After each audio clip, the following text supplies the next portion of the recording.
All right. Hello, hello, hello. Happy Saturday. Welcome. Welcome, welcome, welcome. If you got any questions or comments or anything, just drop them in the chat. And hopefully I will see that. I'm so tired. I'm sorry. I hope this live stream is okay. So earlier in the week, the United States had an election. It wasn't a presidential one, but there was a lot of government officials on the ballot. And elections always really bring out a lot of emotions in people. And I was trying to make sense of it all because there's so much emotion, it's overwhelming, honestly. So I'll just try to make sense of it all in the way that I can.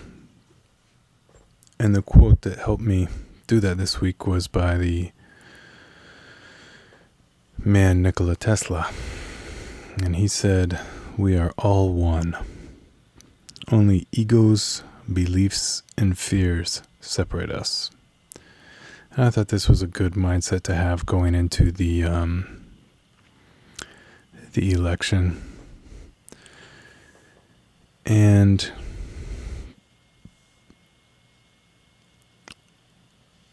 I guess I'll just address it like one point at a time. Ego is from the inside, right?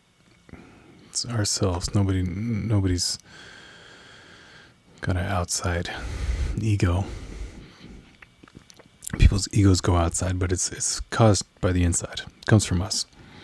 So we need to, it's our responsibility, each individual's person, to get a hold of their ego and to not let it dominate their character. Because until you've got that under control, until you can control yourself, you're out of control. You're not really gonna contribute much if you can't properly present yourself to the world. Right, so ego's inside of us. And then we move on to what separates us. The next one is beliefs. And I thought that was kind of interesting. Because beliefs I take to mean more or less, it's kind of like a product of your environment. Right?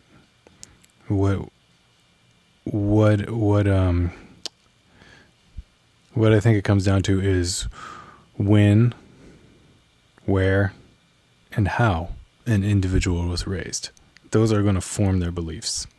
Now, obviously, some beliefs can get changed or adjusted through life experience, but there's also some that don't get changed. And I don't think that's necessarily a bad thing. Think about somebody who's born into a, whatever it may be. Say someone who's born into a very religious environment, right? Say someone is born into a very Buddhist household. I don't necessarily think it's good for that person to wind up abandoning Buddhism.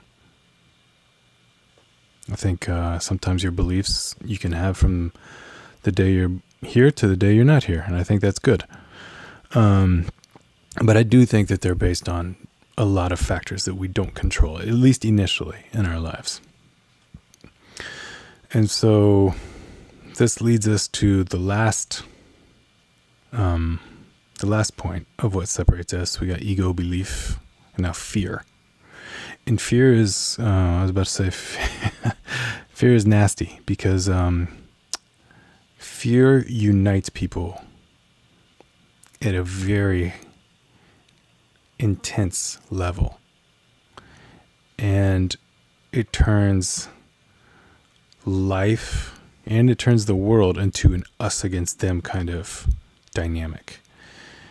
And it's very dangerous. I think fear is very dangerous. And I think the flip side of that, I talked about this maybe a month ago. I think one of the flip sides of that is love. If you can get yourself to start approaching situations with love instead of fear, I think that that's incredibly powerful. It's hard. It's incredibly hard. It's much easier to fear than it is to love. But if you can approach something from a space of love instead of a space of fear, it makes all the world a difference. So at the end, this quote, we're all one, only egos, beliefs, and fears separate us. It kind of made me think about a coin, right? You've got two independent sides, but they're joined to each other. And they need to make peace with that. And we need to make peace with that. We ourselves could be anyone else out there in the world. We have the potential to be anyone else in the world.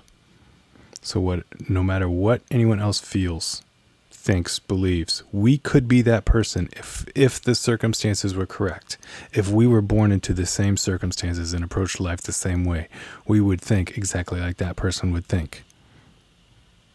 Right? So whenever we see or think about someone who's like, oh my gosh, how can they possibly believe that? It's like, well, take a step back. Maybe they were raised in a very different way than you were, right? And they have just as strong beliefs about things as you do. I think it's important to remember is that one isn't better than the other.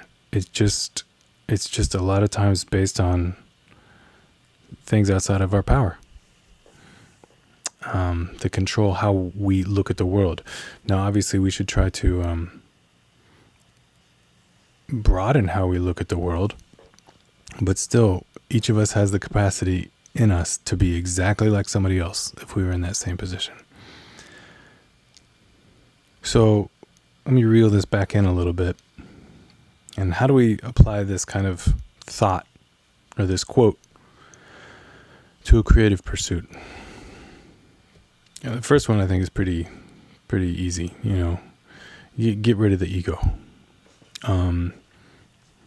Obviously, you need to have confidence. You need to believe in yourself, but not at the expense of someone else.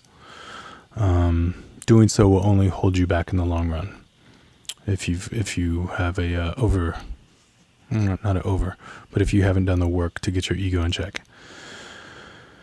So, what's something else that separates us in the creative pursuit? Beliefs. So let's say I believe art should be done this way. It should sound like this. It should look like that. Well, again, understand that that's fine, but there are other people out there who feel the exact opposite of you.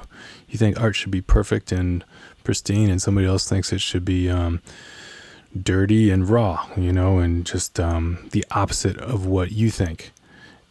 And that's fine. Just let it be.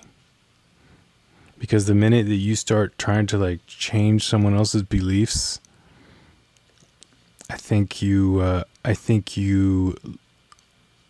are using up energy that would be better spent in trying to promote your beliefs.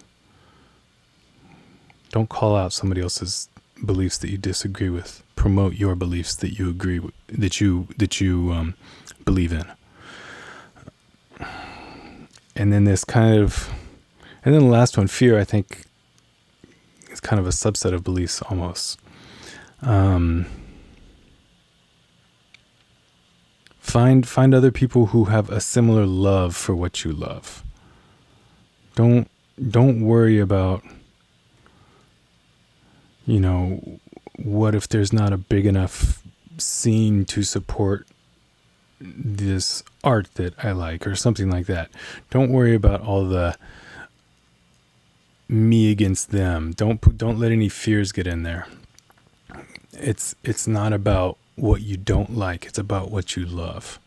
So don't spend energy being negative. Spend that energy on positivity.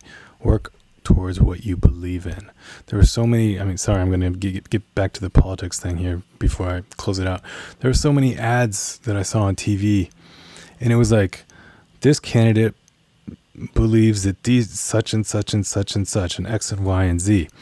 And how horrible is that? And it's just like, you don't need to tell me what they believe in. Why don't you just tell me what you believe in? Why I don't want to vote for you just because you're not them. I want to vote for you because I believe what you're saying. I agree with what you're saying. I like your vision for the future. I want to get behind that. I want to get behind something because I agree with it, not because I disagree with the other.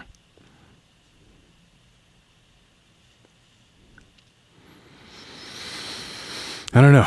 I hope that made sense. But boiling it all back down to, we are all one.